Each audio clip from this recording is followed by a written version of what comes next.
Olá. Bom, hoje a gente vai fazer uma análise, um mergulho, na verdade, num material fascinante. É um relatório de estratégia para operadores do mercado financeiro. E ele detalha o que esperar de um único dia. E não é um dia qualquer, né? Não mesmo. É a quarta-feira, 26 de novembro de 2025. O documento descreve esse dia como uma tempestade perfeita para a Bolsa Brasileira. Nossa missão aqui é tentar desvendar essa complexidade toda, camada por camada, para entender como os profissionais leem o cenário, sabe? E quais peças movem esse tabuleiro num dia de tensão máxima. Exatamente.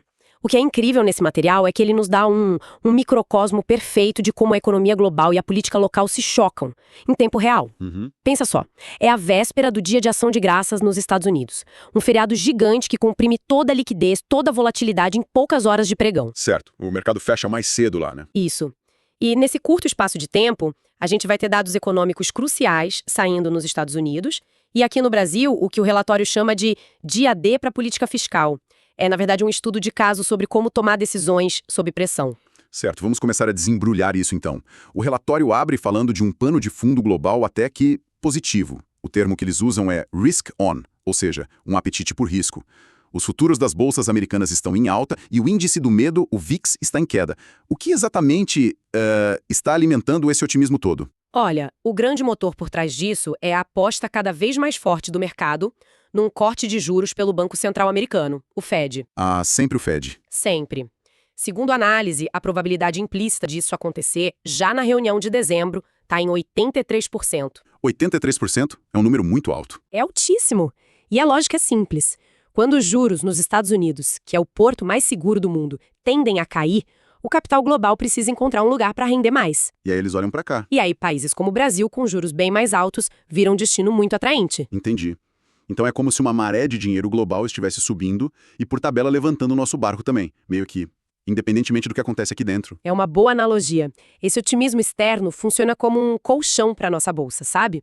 É uma força que num dia normal tenderia a empurrar nossos preços para cima. Mas, como a gente vai ver, o dia de hoje está longe de ser normal. e essa complexidade já começa a aparecer quando olhamos para a Ásia. O relatório faz um raio-x e o cenário lá não é nada uniforme. O Japão subiu forte, 1,8%. Mas a China... A China, que é o nosso principal parceiro comercial, recuou um pouquinho. Exato. Por que essa diferença é tão importante para quem está de olho no Ibovespa? Essa divergência é um quebra-cabeça com pistas muito valiosas. No Japão, a alta é impulsionada pela fraqueza da moeda local, o iene. Isso ajuda as exportadoras japonesas e, mais importante para a gente, libera dinheiro para o famoso carry trade. Ok, vamos traduzir isso. O carry trade é basicamente o investidor pegando dinheiro emprestado onde o juro é quase zero, como no Japão, e aplicando aqui no Brasil, onde a nossa Selic paga muito mais. É tipo pegar um empréstimo de graça lá fora para ganhar nosso juro alto aqui. É essa a ideia. Perfeito, é exatamente essa a lógica. É um fluxo de capital que não depende da nossa realidade local, mas que pode levantar a nossa bolsa. É uma onda de otimismo importado. Certo. Por outro lado, a pequena queda na China soa um alarme. Mesmo sendo mínima, ela sinaliza que o mercado por lá segue com o pé atrás sobre a demanda interna. E quando a China desacelera, O mundo todo sente, especialmente os produtores de commodities. Isso limita o otimismo com o minério de ferro e pode segurar a alta de uma empresa com um peso gigantesco no nosso índice, a Vale. falando em pesos pesados, a gente chega no coração do Ibovespa. O índice é, na essência, muito dependente de commodities. Muito. Petrobras e Vale, sozinhas, são quase um terço de tudo. E o relatório diz que elas estão num verdadeiro cabo de guerra hoje, apontando para direções opostas. Vamos começar pelo petróleo. Sim, o petróleo tipo Brent, que é a referência para a Petrobras, está em queda, negociado a $61,63 o barril. E isso reflete aquele ceticismo com a demanda que a gente já mencionou. Exatamente. O impacto é direto e quase imediato. A expectativa, segundo a análise, é que as ações da Petrobras, a PETR4, já abram o dia sob forte pressão de venda. Ela deve funcionar como uma âncora, sabe, puxando o índice para baixo logo nos primeiros minutos. Ok, então já temos a primeira nuvem carregada dessa nossa tempestade perfeita. Petróleo fraco pesando sobre a Petrobras. Mas aí, do outro lado da balança, como você disse, temos a Vale. O relatório descreve o minério de ferro, matéria-prima dela, com uma resiliência notável. Firme ali nos $104 por tonelada. A Vale é o fiel da balança do dia. É exatamente esse o termo que a análise usa. Essa é a tensão central da manhã. A Vale 3, que já subiu bem no dia anterior, tem todo o potencial para anular, ou pelo menos aliviar, o peso negativo da Petrobras. Então é um cabo de guerra setorial. Um cabo de guerra total. Se o setor financeiro, que é muito sensível às notícias de Brasília, reagir bem e a Vale conseguir se manter positiva, o Ibovespa pode subir mesmo com a queda do petróleo. É uma briga que os operadores vão monitorar minuto a minuto na tela. Certo. Então o cenário da manhã é essa luta entre titãs. Petro de um lado, Vale do outro. Mas o relatório deixa claro que tem um fator que pode simplesmente atropelar tudo isso e se tornar o protagonista do dia. Sim. E esse fator vem de Brasília. Sim, agora a gente entra no que o relatório aponta como o driver dominante.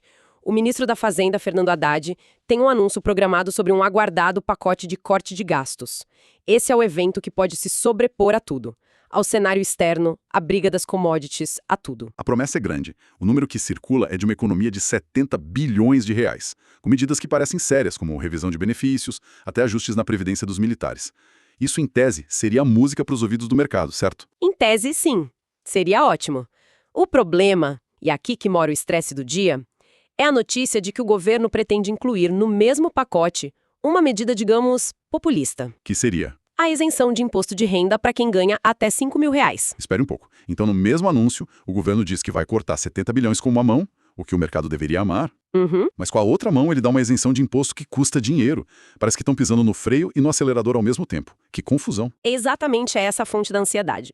O mercado teme que uma coisa anule a outra, que a economia fiscal seja neutralizada pela renúncia de receita. O relatório é muito direto e traça cenários quase binários, tipo um fluxograma de decisão. Qual seria o cenário positivo? Cenário positivo. O anúncio foca em cortes de gastos críveis, estruturais, e a isenção de imposto ou é adiada ou vem com uma compensação muito clara. A reação do mercado seria um rally de alívio.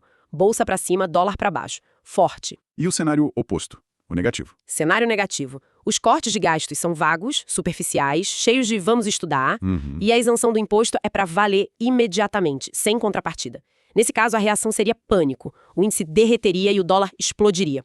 Porque o mercado interpretaria isso como uma perda total de compromisso fiscal. É um teste de credibilidade, na verdade. E como se não bastasse todo esse drama fiscal para colocar mais pimenta no jogo, às 9 da manhã, bem na abertura, sai o dado de inflação, o IPCA 15. É o market mover da abertura. O primeiro grande teste do dia. O consenso do mercado, segundo a fonte, é de uma alta de 0,18%. 18? Isso. A dinâmica aqui é crucial.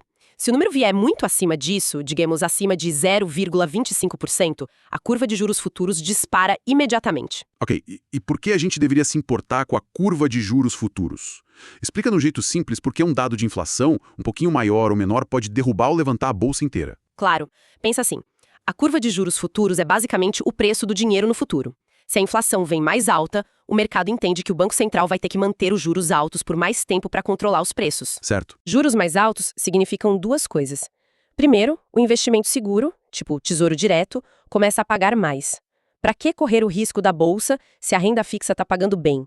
O dinheiro migra. Faz sentido. E segundo, fica mais caro para as empresas pegarem empréstimos para crescer. É um freio de mão na economia. Por isso a correlação é quase matemática. Juros para cima, bolsa para baixo. Entendi. E se a inflação vier abaixo do esperado? Aí o efeito é o oposto. Se vier bem abaixo de 0,18%, o mercado comemora. A curva de juros desaba, sinalizando que o Banco Central pode até cortar os juros antes do previsto. Isso gera um forte impulso de compra. Uau, é muita coisa acontecendo ao mesmo tempo. Cenário global, briga de commodities, anúncio fiscal e inflação. Com todas essas variáveis, como um operador se posiciona? Como se navega nesse campo minado? Sim, e essa é a parte mais prática do relatório. A análise técnica mostra que o índice fechou o dia anterior numa tendência de alta de curto prazo, nos 157.300 pontos. Mas o que importa são os níveis de preço cruciais que os profissionais estão vigiando. Eles mapeiam o terreno. E esses números, por exemplo, o relatório aponta um gatilho de compra em 157.870. Esse número não é aleatório, imagino. O que ele tem de tão especial? Não, de forma alguma é aleatório. Esse nível de 157.870 foi a máxima da semana anterior. É uma resistência psicológica e técnica importante. Uma barreira. Uma barreira. Romper ali significa que o mercado tem força para buscar novos topos. Muitos vendedores posicionam ordens de stop, sabe, de limite de perda, um pouco acima desse ponto. Se o preço bate ali, essas ordens são acionadas, o que gera uma avalanche de compras automáticas. E acelera a alta. Por isso o gatilho. Exatamente. Faz sentido. E para baixo? Onde está o chão? A rede de segurança. O suporte principal está em 156.875. Essa é uma zona onde muitos compradores institucionais devem atuar. Agora, o ponto de pânico mesmo, o gatilho de venda, é a perda dos 155.375 pontos. E aí a tendência de alta se quebra. Se quebra. E pode ativar um modo de aversão ao risco com vendas em cascata. E com esse mapa em mãos, o relatório define as estratégias. Não é só sobre onde comprar ou vender, mas qual tipo de jogo se preparar para jogar, né? Exato. E isso mostra o planejamento profissional. Eles não têm uma única visão. Eles trabalham com probabilidades. O cenário mais provável, com 50% de chance, é de otimismo moderado. A notícia fiscal vem boa, mas não espetacular. Isso. E o cenário externo ajuda. A estratégia aqui seria não comprar na euforia da abertura, mas esperar um pequeno recuo, um pullback, para comprar na região de 157,100. E os outros cenários? O segundo, com 30% de probabilidade, é o de aversão ao risco fiscal.